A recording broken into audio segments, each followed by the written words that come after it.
Nahum chapter 1. It's not one of the more outstanding books of the minor prophets. It's pretty straightforward, but there is a lot of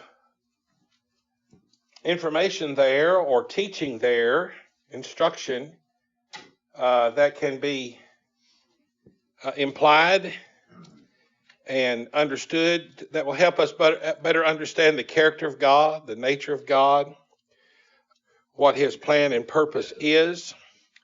And so while the message itself is a straightforward message of judgment on the Assyrians, there's still a great deal there from which we can benefit.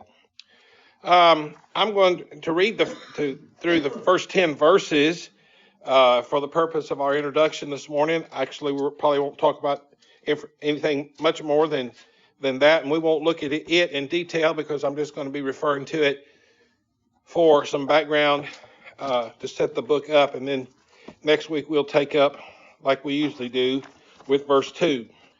But the burden of Nineveh, the book of the vision of Nahum the Elkoshite. God is jealous, and the Lord revengeth. The Lord revengeth and is furious. The Lord will take vengeance on his adversaries. He reserveth wrath for his enemies. The Lord is slow to anger, and great in power, and will not at all acquit the wicked.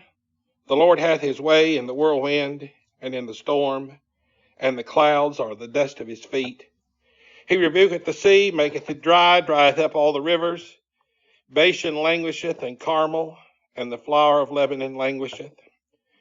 The mountains quake at him, and the hills melt. The earth is burned at his presence. Yea, the world and all that dwell therein. Who can stand before his indignation? And who can abide in the fierceness of his anger? His fury is poured out like fire, and the rocks are thrown down by him. The Lord is good, a stronghold in the day of trouble, and he knoweth them that trust in him. But with an overrunning flood he will make an utter end of the place thereof, and darkness shall pursue his enemies. What do you imagine against the Lord?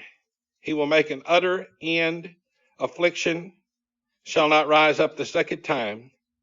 For while they be folden together as thorns, and while they are drunken as drunkards, they shall be devoured as stubble fully dry. All right, so here is a picture of God, and he is the God of wrath, he is the God of anger, he is the God of judgment against his enemies. And in view here is the nation Assyria. This book is written by a fellow by the name of Nahum, which is short for Nehemiah. They're the same name. Nehemiah means comfort of Jehovah, and Nahum just means comfort. In the New Testament, Capernaum means the city of comfort. And so Jesus was making his residence in Capernaum. Some have suggested, well, that's the city of Nahum. It's rather doubtful that that's the city from which Nahum came, because that's up in Galilee, up on the Sea of Galilee, on the northern side. Nahum is obviously a prophet to the south. This city to which he refers, he says he's an Elkoshite. So Elkosh is the name of the city, which was probably the same city as Elkasai, which is a little town between Jerusalem and Gaza. So that's over in the west, in the coastal plain. And that's the area in which Micah prophesied. Isaiah, who was his contemporary, prophesied in Jerusalem. But Micah prophesied out there in that coastal plain, what's generally referred to as the Shephelah. And you remember there in chapter 1, there were those 10 cities that are mentioned that are a play on words of Micah. Those were cities in that area, though Elkosh is not mentioned as being there. It would have been in that area where the Assyrians came in during the early days when Sennacherib came against Judea and besieged Lachish, and then sent on down to Jerusalem and threatened Jerusalem. And that's where 185,000 were slain by the destroyer. So, and that's in the background here. I think that's probably what's being referred to there in verse 9. That would be the first time. There won't be a second time, is what he's saying. So, anyway, Nahum he's a country preacher. And he has a solitary message, which is one of judgment. That's all we know about him. We don't know what he did for a living. We don't know what who his family was or what they were involved in. We don't know anything about him, his education or anything, other than the fact his name is Nahum and he came from this place called Elkosh, which is kind of interesting. You could do I'm not going to spend any time on it, but if you wanted to look at Nahum and look at Jonah, they're both short books. Jonah, of course, is written about 100 years before Nahum is written. And the book of Jonah is primarily about Jonah. The message that he preached to Nineveh is in the background. Yet 40 days and Nineveh shall be destroyed. But that's really the only thing we know that Jonah preached. And he was 4 days' journey in the town. And then everything else is about Jonah and his attitude and his controversy with God over the fact that he was going to spare the Ninevites because they repented. Now, what we see here is all the emphasis is on Nineveh and their rebellious spirit and their having turned away again from the Lord. And we don't know anything about Nahum. And so you can kind of contrast those things. There's a contrast between water and a lot of things that you could look at. But suffice it to say that with respect to Nineveh, the preaching of Jonah didn't hold, did it? And so about 100 years, and it's going to be about 60 years before the Assyrians are in the land up in the north. So about 2 generations is all it took for them to go back into the world. Who else was back turning away from God in 2 generations? What? The Israelites there in the book of Joshua. Remember that they came in and they served the Lord and were faithful. That was probably the most faithful generation of Israelites that ever lived, the ones that came into the land. But by the 2nd chapter of the book of Judges, it says that all the generation that was with Joshua and the elders who were after them that knew Joshua were faithful. And then there arose a generation that what? Knew not God. And so it's not surprising that Nineveh turns away. Revivals don't last very long. That's just the way it is. Because the devil gets in there and does his work, and people turn away from God. And so we need to be ever vigilant. We're never more than a generation away from total apostasy. And as parents and as preachers and as elders, Bible teachers, we need to recognize that we've got to deal with the generation that we have some influence over and hope that they'll take it serious enough to do the same for the generation that they influence. So anyway, Nineveh goes back into apostasy. I mentioned the fact that Isaiah and Micah were contemporaries with Nahum, and Jonah was about 100 years before them. And then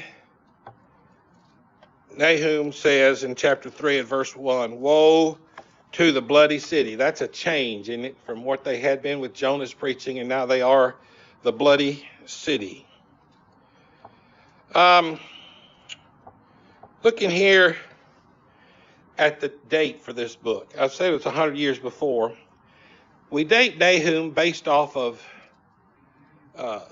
some historical facts, things that we know pretty certain.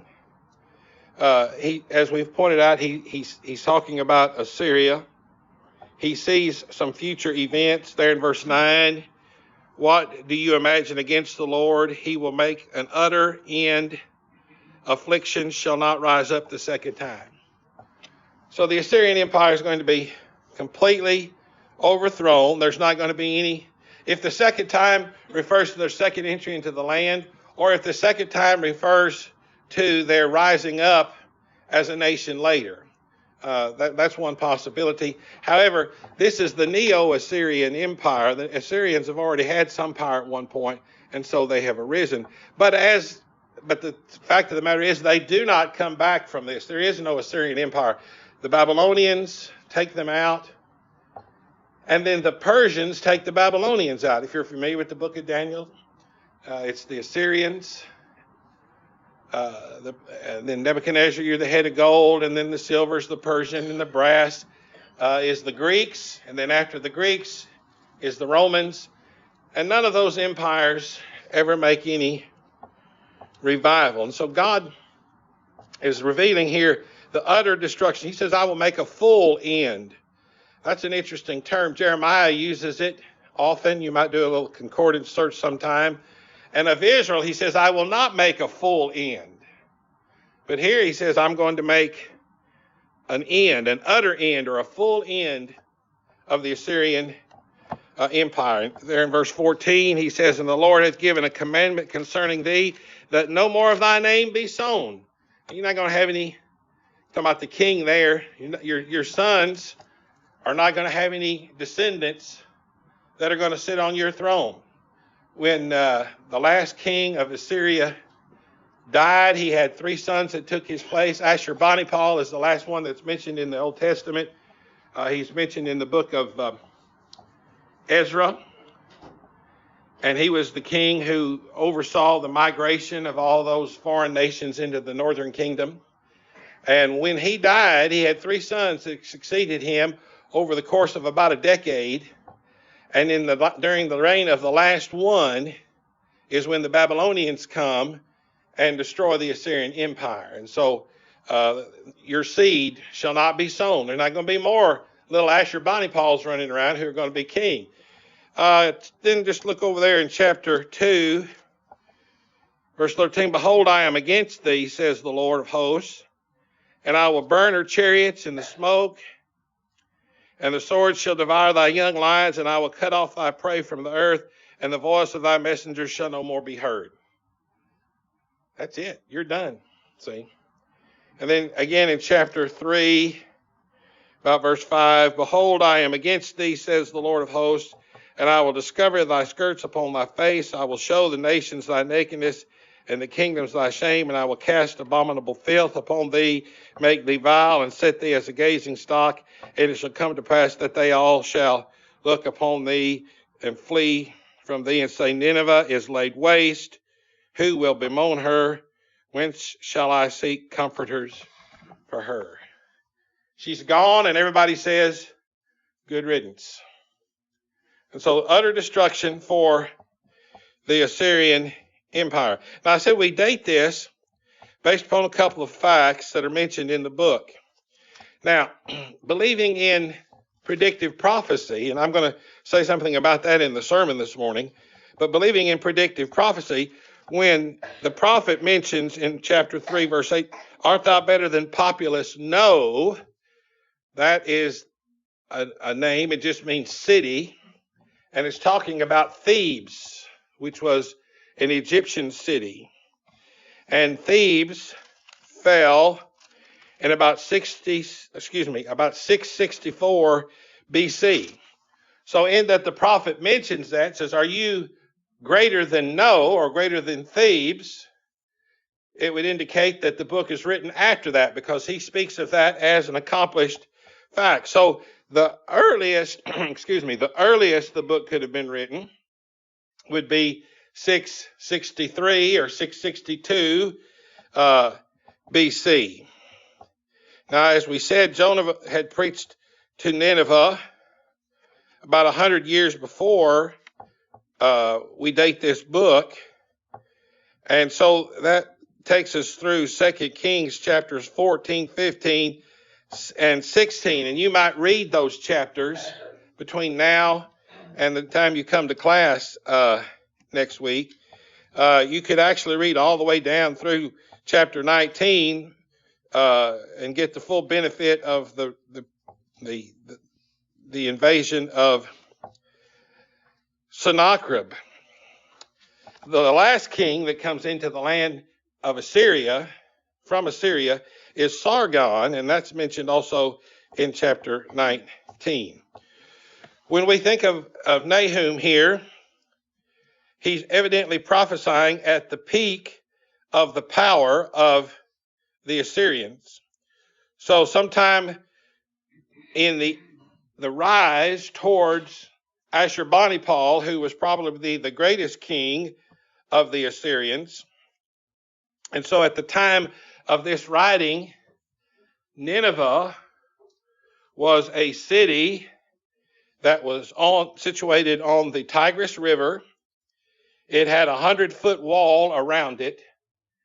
And the other river that came nearby was a river called I'm probably going to mispronounce it because it's Khosr,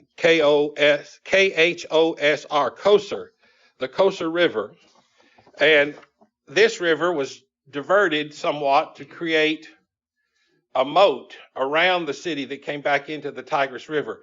So you've got a city of 100 feet walls situated kind of basically on an island, surrounded by this moat that is 150 feet wide and 60 feet deep at its deepest point, all the way around.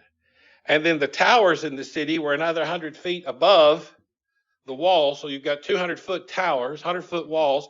And the walls, you say, well, those are awful tall walls. Well, that's not surprising because they are 150 feet wide. And when he mentions these chariots, it was not unusual to think of the chariots running on that wall 2 or 3 deep around that wall. And so this was an immense city. When Nineveh was destroyed, it was destroyed by the Babylonians, but Nineveh figured that they could withstand any siege. It's reported that they had supplies within the city, water and so forth, because of where they were situated, that would allow them to endure a 20-year siege. Now, there's no record of anybody besieging a city that long. The Babylonians besieged Tyre for several years, longer than the Assyrians besieged Samaria, which was 3 years. But Tyre was besieged more than 3 years, if I'm remembering correctly. And Nebuchadnezzar just gave up and left because it was a waste of resources and men, and he had already basically destroyed the city that was on the land. Tyre was also an island-type city, and they had built a causeway out to it, but were unable to effect the siege, and he left them. So Nineveh would have been a very difficult target. The occasion of its overthrow was the beginning of civil war within Assyria, and the Babylonians were rising up against the Assyrian kings. They made leagues with the Medes, who later will make a league with the Persians against the Babylonians. So it shows you how all this works in ancient times, these alliances. But there was an incredible flood, and the Kosar overflew its banks, and because of that, it washed out part of the wall on that inward side, creating a hole that could not be defended. And so even though the moat is deep and wide, it was not so much so that it could keep them from coming into the city through that open hole in the wall. I'm talking about a big gaping hole. And so when it says there in verse 9, I will make an utter end against thee. And verse 8 says, with an overflowing flood. All right. So the fall of Nineveh literally came with a flood. Now, whether or not that's what verse 8 is literally saying, I'm not sure. But nevertheless, that is the case. They were overthrown with a flood. Look at chapter 2, verses 6 through 8. The gates of the rivers, I do believe this is speaking directly. The gates of the rivers shall be opened, and the palace shall be dissolved. And Huzab shall be led away captive. She shall be brought up, who's that? Referring to the city, shall be brought up, and her maids shall lead her as with the voice of doves tabering upon their breasts. But Nineveh is of old like a pool of water, yet they shall flee away. Stand, stand, shall they cry, but none shall look back. In other words, everybody took off running. It was a complete devastation of the city. And so we have a pretty good, significant overthrow that takes place. And that's what is predicted here in the book. And the reason for this is because of the pride of the Assyrians and their attitude toward God. He had shown them grace and mercy. He would use them as his instrument in judging the northern kingdom. And he's not going to punish them necessarily for that, but because they lifted themselves up with pride against God. They didn't see themselves as having any obligation to Jehovah. Of course, they're idolaters and all of that, but they were not, well, and this will come up in the lesson this morning too, but I won't spend any time on it. But there in Isaiah 45, end of 44 and beginning of 45, the king of the Persians is named by name by Isaiah in 700 BC. So that's a good, 700 BC, 586. So that's 120 years. And then you add another 70. So it's 200 years before he's born, or he becomes king anyway. So about 200 years before he becomes king, he's named by God and called out as my servant. All right. And when he sends the children of Israel back to the land, he does so recognizing that Jehovah had given him the authority to do that. Jehovah had raised him up. Jehovah had made him king. Jehovah told him what to do. And I'm sure that Daniel's right there by his side showing him in the book of Isaiah where he's mentioned. You know, how did he know this? Well, Daniel's a prophet. He's the third man in the kingdom. He's right there with the king. And so he's showing him these things, and he acts accordingly. The Assyrians, on the other hand, no, they're just going to do what they want to do. And if it means being heartless and cruel and savage and taking more than what God wants them to take. See, God was willing for them to take the Egyptians. That's what he wanted them to do. And he knew they had to come through the northern kingdom to do that, but they didn't have to bother Jerusalem. They didn't have to bother Judea. And Sennacherib got greedy, and because of that, God judged him. And then when the Assyrians come back, they leave Judea alone. Finish their work with Egypt. And then Judea, of course, becomes a client state of the Assyrians, but they are not necessarily oppressed as had the Sumerians. In other words, they didn't come in there and do complete devastation and carry them captive, because God said, I'm not going to let them do that to you. God intended for the Babylonians to do that, you see. So this is what's in the background. God fulfilling his purpose and his plan, and he will reveal all this through his prophets. Now, as we said just a moment ago, the primary thrust in Nahum's prophecy is this announcement of judgment upon Nineveh, or the Assyrians. But the book is not written as a warning to Assyria. It's written as an announcement. This message is preached to Jews. So this goes back to my point about Nahum meaning comfort. There's good reason to believe that these prophets sometimes are either chosen because their names have some significance in relation to the message, or they may have been given a name that had relation to the message. But it's never spelled out. So it's just kind of a coincidence, and it's there to observe, and you can't make too much out of it. But nevertheless, here is Nahum, which means comfort. And what's his purpose? His purpose is to comfort Judah. He's not there to comfort the Assyrians. He's announcing total, utter destruction on the empire of Assyria.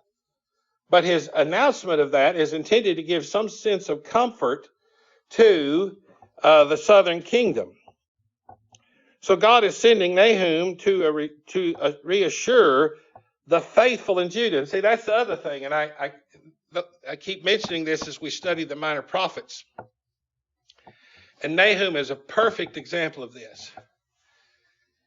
There is no direct reference to Christ in the book of Nahum or the Messiah.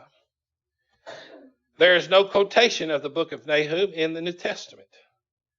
The prophet Nahum is never mentioned anywhere except in verse 1 of the first chapter of this book. All right? But there's no doubt that there is a definite messianic message contained in this book, because this book is announcing God's eternal purpose. Nahum is setting up Judah for the last attempt that God is going to make to call them back to him in faithfulness.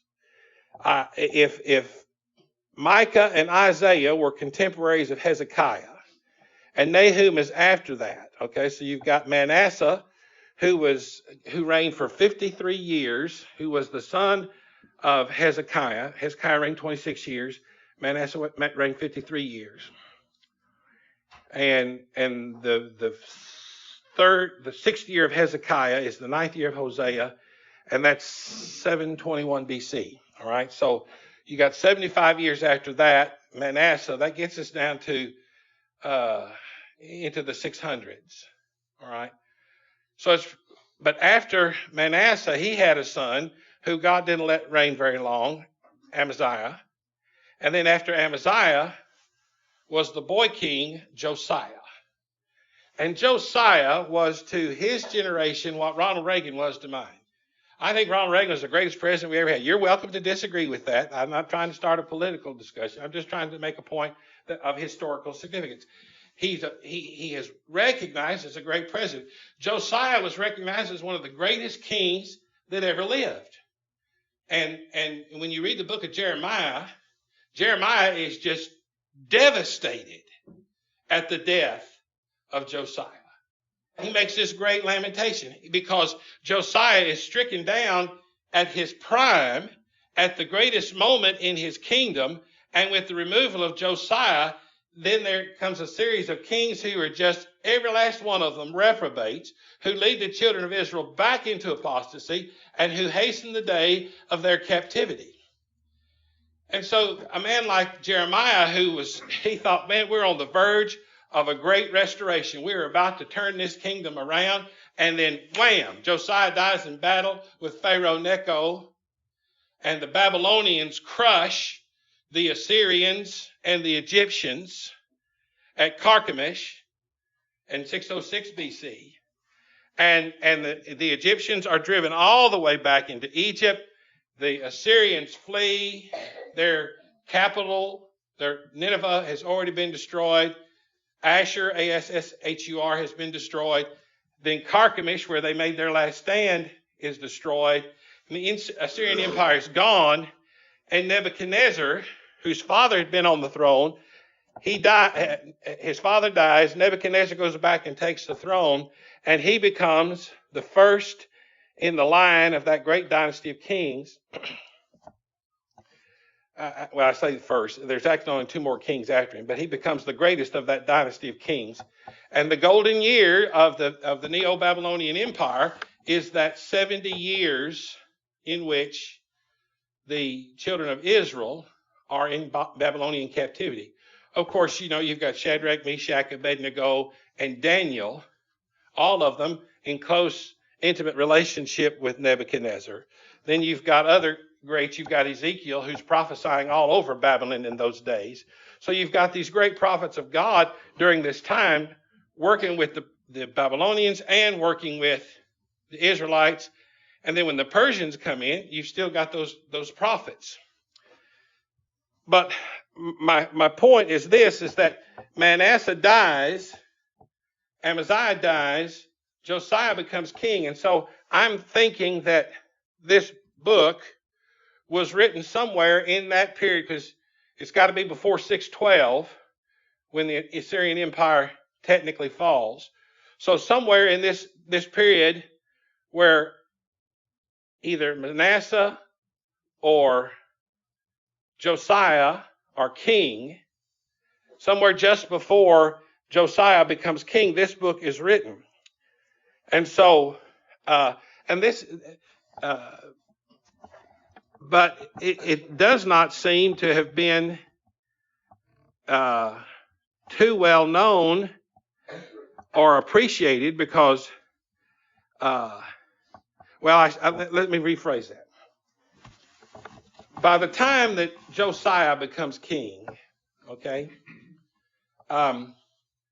Isaiah has already prophesied about the Babylonians, and Jeremiah is prophesying about the Babylonians.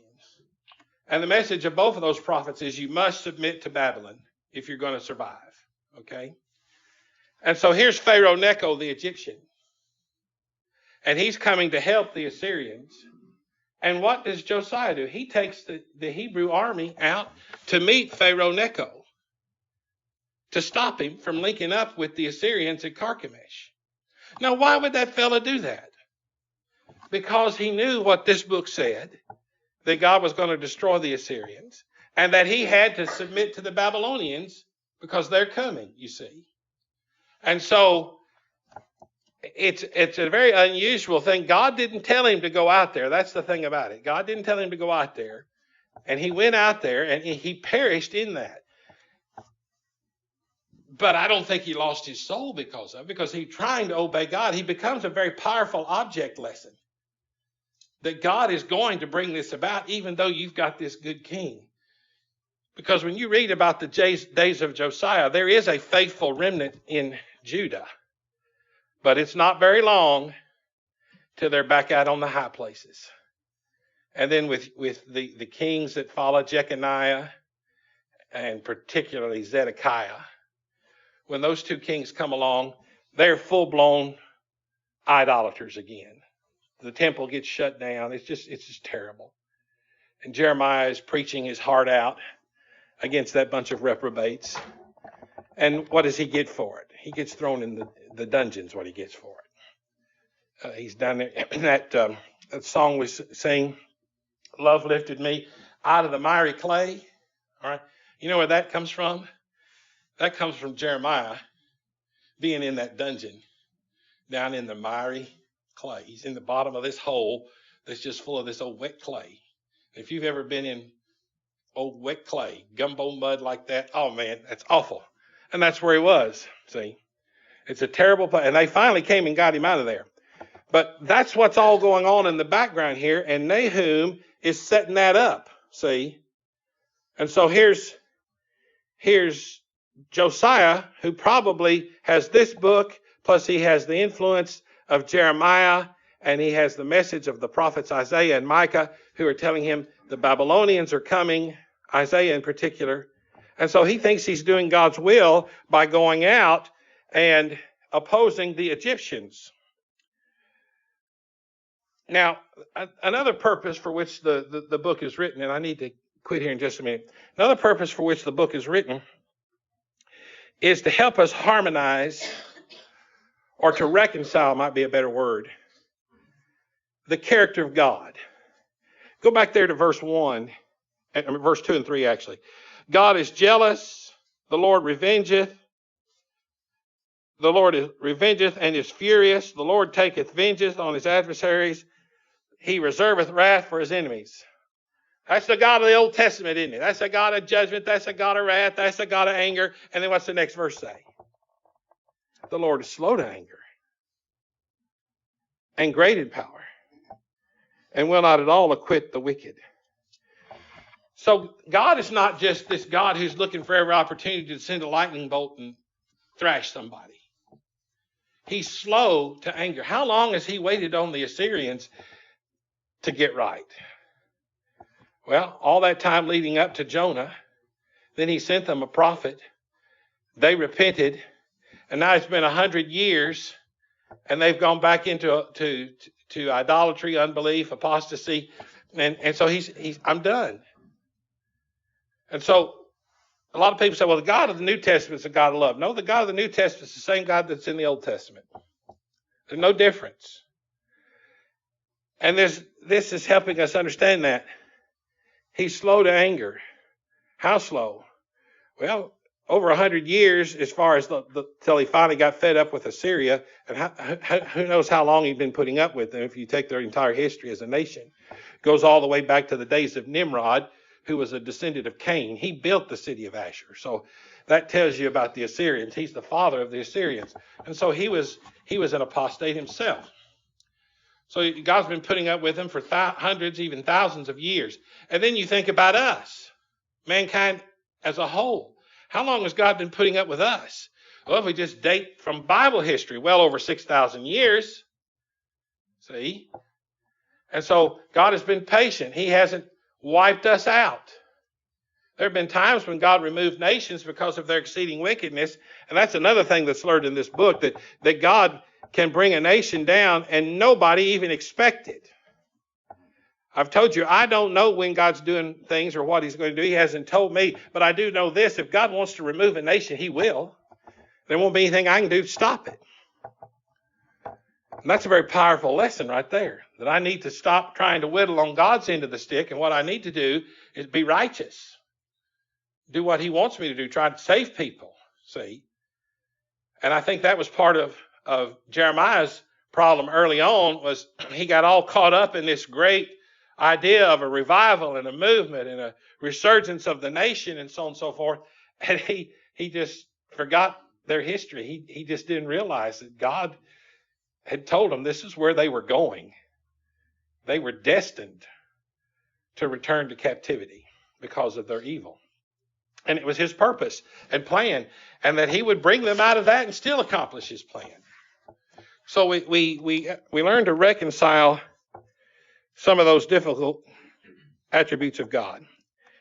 And then I mentioned there is no specific reference to Christ in the book, but the fact that the book is talking about God's plan and his purpose and is revealing to us a step in his movement with regard to the nations, particularly with regard to Judah, and they're eventually going into captivity. All of that is designed to do what? Bring Christ into the world.